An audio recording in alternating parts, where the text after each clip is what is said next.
Selamat datang di channel Cerita Cinta. Channelnya cerita cinta romantis. Sebelum lanjut mohon dukungannya dengan like dan subscribe dulu. Sebuah pengkhianatan, bagian ke-16. Istri sah sang Ustadz mengajukan hulu. Seorang pemuda tampak sedang melakukan handstand. Kakinya lurus ke atas, kepalanya menghadap ke bawah, peluhnya bercucuran. Pemuda ini adalah Arif. Beberapa latihan ringan baru saja dia lakukan. Dari push up, sit up, squat jump dan beberapa latihan lain. Dia selalu melakukan latihan ini untuk memperkuat otot lengan dan kakinya. Setelah beberapa menit melakukan handstand, Arif pun menurunkan kakinya. Dia bergegas ke kursi, mengambil handuk, lalu menyeka keringat yang membasahi kulitnya. Ponselnya berdering, Arif melihat di layar ponselnya sebuah nama Lista Herliana. Dia langsung mengangkat telepon itu. Halo, Assalamualaikum, sapa Arif. Waalaikumsalam. Om Arif, sapa Lista balik. Iya, apa kabar kamu? Tanya Arif berbasa-basi. Kabar Lista baik om, jawab Lista. Ada apa? Anu, om. Makasih ya kapan hari om mendampingi wisuda. Aku seneng banget. Foto om aku simpan dan aku figura, hehehe. Arif terkekeh.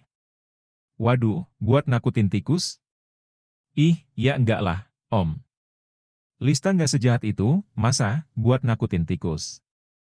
Ya siapa sangka saja. Om itu spesial bagi Lista, nggak mungkin lah. Ada apa gerangan nih? Gini om. Kan Lista sudah lulus. Ibu bapak kepingin Lista cari kerja aja di kota. Om punya kenalan gak gitu yang bisa ngasih kesempatan Lista buat kerja, hehehe, siapa tahu aja sih. Kan zaman sekarang enak kalau pakai koneksi alias orang dalam, hehehe, kata Lista sambil bercanda. Arif berpikir sejenak. Kalau Lista mau, boleh kerja di kantorku. Hah? Serius? Emang ada lowongan om? Ada kalau diada-adain, jawab Arif. Ih om. Gak lucu bercandanya. Lista memang beneran ingin kerja, jawab Lista. Ada sih. Aku memang sedang butuh bantuan buat ngurusi administrasi. Kau tahu sendiri mendirikan startup itu tidak mudah. Sebenarnya selama ini administrasi aku semua yang urus. Kalau kamu membantuku, maka pekerjaanku akan lebih ringan, kata Arif. Om beneran? Iyalah. Besok datang aja ke kantor. Aku tunggu ya, ucapku. Makasih loh, om. I love you full om, ucap Lista dengan gembira. Setelah itu telepon ditutup. Arif nyengir saja. Lista anak yang baik, juga cantik. Secara hasrat Arif tertarik kepadanya. Siapapun juga tertarik kepada Lista dan tidak mungkin tidak. Hari sudah beranjak siang dan Arif tak ingin berlama-lama di rumah. Ada orang yang harus dia temui hari ini. Mobilnya masuk ke kampung yang cukup sepi, jauh dari perkotaan. Jalanan yang tidak beraspal dan ditambah dengan rumah-rumah yang tidak terlalu renggang. Di tengah jalan masih terlihat para petani menggelar gabah di atas terpal untuk dijemur. Terlihat juga ayam-ayam berkeliaran bebas mencari makan. Arif mengamati jalanan di kampung yang sepi ini, tempat tinggal Leli, lebih tepatnya rumah orang tuanya. Mobil masuk ke sebuah halaman yang cukup luas, setelah itu berhenti. Arif pun keluar dari mobilnya. Dia mengamati sekeliling tempat itu. Hawanya cukup sejuk, mirip seperti kampung halamannya Azizah. Dari pintu rumah muncul seseorang yang sudah dikenalnya. Assalamualaikum, sapa Arif. Waalaikumsalam, balas Leli, silakan masuk. Arif berjalan menuju ke dalam rumah. Tidak ada siapa-siapa selain Leli dan anaknya. Bapak sama ibu sedang ada di pasar. Kalau jam segini belum pulang, kata Leli seolah-olah tahu apa yang ada di pikiran Arif. Terima kasih, Mbak sudah mengikuti saran saya, kata Arif. Silakan duduk, ucap Leli mempersilakan Arif untuk duduk. Mau minum apa? Tanya Leli. Arif menggeleng, tak usah repot-repot. Cuma air saja, kata Leli sambil meninggalkan Arif sendirian sejenak ke dapur. Di dapur dia langsung menyeduh teh celup hangat. Setelah itu kembali lagi ke ruang tamu membawa segelas teh tanpa gula. Azizah sudah melakukan aksinya, kata Leli, Aku tak habis pikir bagaimana bisa suamiku berhubungan dengan wanita yang belum sah menjadi istrinya. Pas aku pamit, dia bengong saja di depan pintu kamar Azizah, tidak merasa bersalah atau apa. Sebagaimana dia juga tidak merasa bersalah menggauli istriku saat istriku sedang aku telepon, kata Arif. Benarkah? Leli terkejut. Iya, dan itu sebelum kami bercerai. Aku bukan orang bodoh yang bisa ditipu, kata Arif. Lalu, rencana Mas Arif setelah ini apa? Sesuai yang dulu kita bicarakan. Bak di sini saja sementara waktu. Biarkan aku yang bekerja untuk menghancurkan hidupnya, kata Arif. Leli menghela napas. Jujur, saya sebenarnya nggak tega. Tapi saya sakit hati. Dan sepertinya Mas juga. Hanya saja, cara Mas balas dendam tidak biasa. Padahal, Masnya terlihat seperti orang baik-baik. Arif tersenyum. Dia tahu persis apa yang ada pada dirinya, tidak seperti yang disangka oleh Leli. Bak terlalu memuji, saya bukan orang baik-baik. Jujur, kalau saya jadi Mas, pasti Mas juga marah dengan kelakuan istri. Saya bisa mengerti itu. Itu manusiawi, ucap Leli. Manusiawi? Apakah Arif manusiawi? Sampai sekarang dia terus bertanya-tanya tentang makna manusiawi? Sebab yang dia lihat dari kebanyakan manusia adalah berbuat jahat, hipokrit dan berkhianat. Kalau balas dendam adalah salah satu bentuk manusiawi, maka apakah dia sudah jadi manusia yang sesungguhnya? Arif menyeruput minuman yang disajikan. Memang cukup segar minuman itu. Bak sudah bertemu dengan Jannah? Leli mengangguk. Setelah suamiku memintaku menyetujui poligami itu, aku menemuinya. Apa yang kalian bicarakan? Beberapa waktu lalu Leli menjumpai Jannah. Bukan sesuatu yang mudah baginya. Masih teringat waktu itu setelah Asyar. Keduanya bertemu di sebuah masjid di dalam bilik perempuan. Tak susah untuk mengenali Jannah. Sebab, Leli sangat ingat betul bagaimana wajah Jannah. Jannah, sapa Leli datar. Assalamualaikum, Mbak, sapa Jannah. Waalaikumsalam, jawab Leli.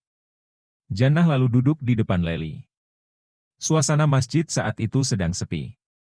Sebab, masih waktu duha dan tidak banyak orang yang masuk ke masjid pada saat jam segitu. Leli memakai baju warna hijau pudar dengan kerudung warna putih lebar menutupi kepala sampai pinggangnya.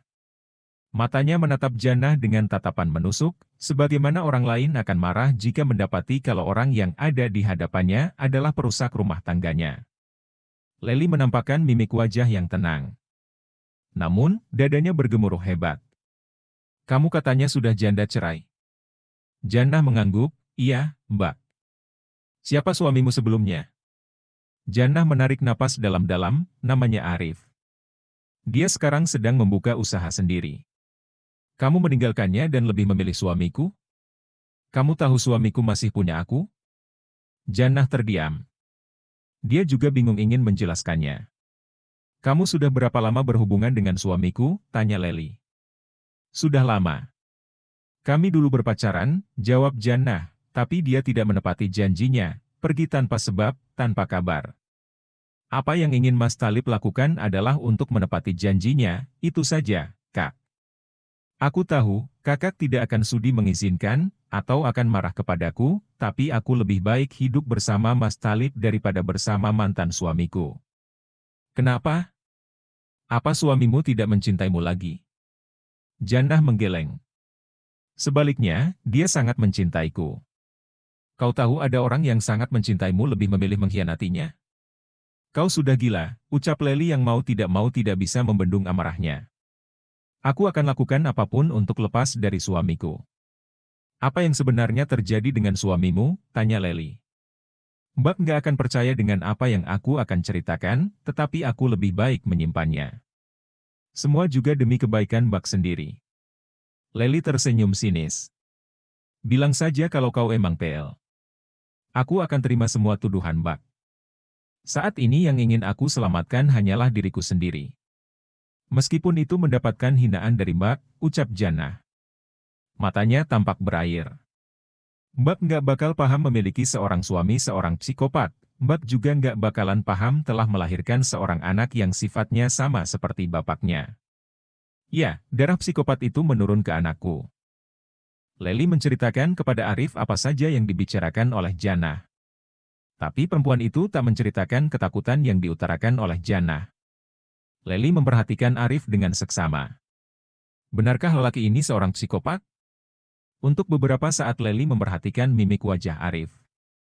Seorang psikopat biasanya tak bisa tersenyum atau wajahnya datar, tapi tidak dengan Arif. Dia bisa tersenyum. Bahkan, sesekali tertawa ketika membahas hal yang lucu. Apa yang diceritakan oleh Jannah nyaris tidak bisa dipercaya. Namun, apa yang Arif utarakan di rencananya sangatlah masuk akal jika ada ciri-ciri psikopat dalam diri Arif. Apa rencana Mas Arif setelah ini? Tanya Leli setelah menceritakan pertemuannya dengan Jannah. Masih seperti semula, melakukan rencana yang sudah disusun, jawab Arif. Kenapa? Aku ingin tanya kepada Mas Arif, kata Leli. Iya, tanya aja. Kalau misalnya nanti semua rencana Mas berhasil, apa yang akan Mas lakukan selanjutnya? Arif menyandarkan punggungnya di kursi. Dia seperti berpikir keras. Setelah beberapa detik dia menegakkan punggungnya lagi. Aku akan menjalani kehidupan seperti biasa. Berusaha menjalani kehidupan, sebagaimana salah satu guruku mengajariku. Leli mengernyit. Menghargai kehidupan, maksudnya. Pemuda itu mengangguk. Aku selama ini tidak tahu bagaimana cara menghargai kehidupan. Guruku mengajariku cara menghargai kehidupan, lalu aku berkenalan dengan Jannah. Sejak membina rumah tangga, aku jadi paham cara menghargai kehidupan. Sayangnya, aku heran, apakah dengan menjadi pengkhianat tetap disebut orang itu menghargai kehidupan atau tidak? Leli menelan ludah. Menyadari Leli kebingungan, Arif pun tersenyum. Mbak nggak usah mikir yang aneh-aneh. Yang aku tahu, Jannah mengkhianatiku dan meninggalkan anaknya. Anak yang seharusnya mendapatkan perhatian seorang ibu, malah ditinggalkan. Membiarkanku hidup menjadi orang tua sendirian di saat kewajibannya sebagai seorang ibu dia tinggalkan dan lebih memilih lelaki lain selain suaminya. Halil masih kecil, tapi dia harus kehilangan seorang ibu yang seharusnya anak itu mendapatkan kasih sayang, lanjut Arif. Di dalam benak Leli bertanya-tanya, orang seperti ini disebut psikopat? Dia sangat sayang kepada anaknya. Bahkan, sampai perhatian seperti itu. Rasanya Leli tidak percaya kalau Arif seorang psikopat. Aku nggak punya banyak teman, Mbak. Tidak setiap orang suka dengan orang seperti aku, introvert, punya pemikiran unik bahkan untuk bisa dekat dengan seseorang, aku harus menyamakan frekuensiku dengannya. Kesalahanku adalah aku terlalu bucin kepada Jannah. Sehingga, aku bukan lagi diriku kala itu. Aku tidak percaya diri kepada diriku sendiri, menyalahkan diriku sendiri atas segala kekurangan yang ada pada diriku. Aku tetap berprasangka baik hingga hal itu menghancurkanku sedikit demi sedikit. Puncaknya adalah sampai aku mengetahui aku dikhianati. Sakit sekali rasanya, kata Arif. Leli menghela napas. Ada perasaan simpati pada diri Arif. Arif hanya menunduk saat menceritakannya. Berusaha menyembunyikan kesedihan. Sangat tidak masuk akal kalau lelaki ini punya sifat psikopat. Dia punya emosi, seorang psikopat sama sekali tak punya emosi. Leli pun tersenyum, dia percaya dengan perasaannya. Aku bisa jadi temanmu, Mas, ucap Leli. Terima kasih, Mbak. Yakin Mbak temenan sama aku? Aku orangnya jarang bicara, kata Arif. Yah, setidaknya kalau Mas ingin berbagi bisa ke aku pun mungkin akan lebih percaya kepada Mas, kata Leli. Arif menatap arlojinya. Saya kayaknya harus pergi, Mbak. Harus ngurus berkas di kantor. Oh, begitu. Baiklah, kata Leli. Arif kemudian beranjak dari tempat duduk, mereka bersamaan berdiri dan tiba-tiba kedua dahi mereka berbenturan. Dikarenakan tempat duduk mereka berhadapan dan meja tamunya kecil, sehingga saat keduanya berdiri kedua mereka maju ke depan lalu berbenturan. Aduh, jerit Leli sambil memegangi jidat. Arif juga mengaduh sambil memegangi jidatnya. Keduanya lalu tertawa. Baiklah, semoga nggak benjol, ucap Arif. Arif keluar dari rumah, untuk sesaat dia menghadap ke Leli dulu. Dia mengusap pipi Lely, entah kenapa Lely tak melarangnya. Dia seperti tersihir oleh Arif, padahal dia bukan mahramnya, tak seharusnya dia membiarkan pria yang bukan suaminya menyentuhnya, tetapi itu terjadi. Tangan Arif ditempelkan di pipi Lely, untuk beberapa detik Lely memejamkan matanya. Mbak akan baik-baik saja, Mbak akan bahagia, setelah ini dan seterusnya, ucap Arif, terima kasih Mbak sudah bertahan sampai saat ini. Kata-kata yang menyentuh. Lely hanya mengangguk. Sebenarnya bisa saja saat itu terjadi hal-hal yang tidak diinginkan.